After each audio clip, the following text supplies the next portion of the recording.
আল্লাহর কাছে সবসময় একটা ফরিয়াদ করবেন, আল্লাহ তুমি আমাকে যতদিন ইচ্ছা এই দুনিয়ায় রাখিও, কিন্তু সে থাকাটা যেন তোমার পছন্দের হয়।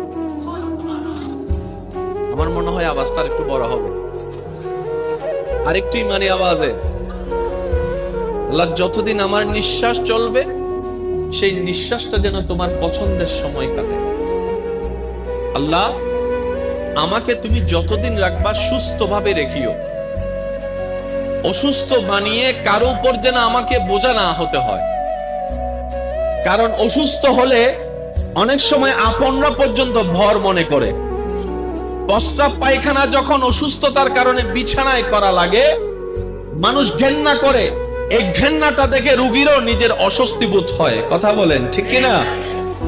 আল্লাহ আমি যেন সুস্থ থাকতে থাকতে ঈমান নিয়ে ইজ্জতের সাথে দুনিয়ার থেকে যেতে পারি, সে তৌফিক তুমি আমাকে দিও।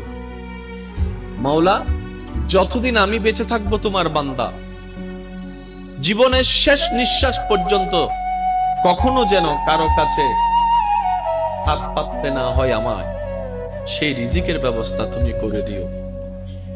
আল্লাহ গো, আমি যখন দুনিয়াতে থাকবো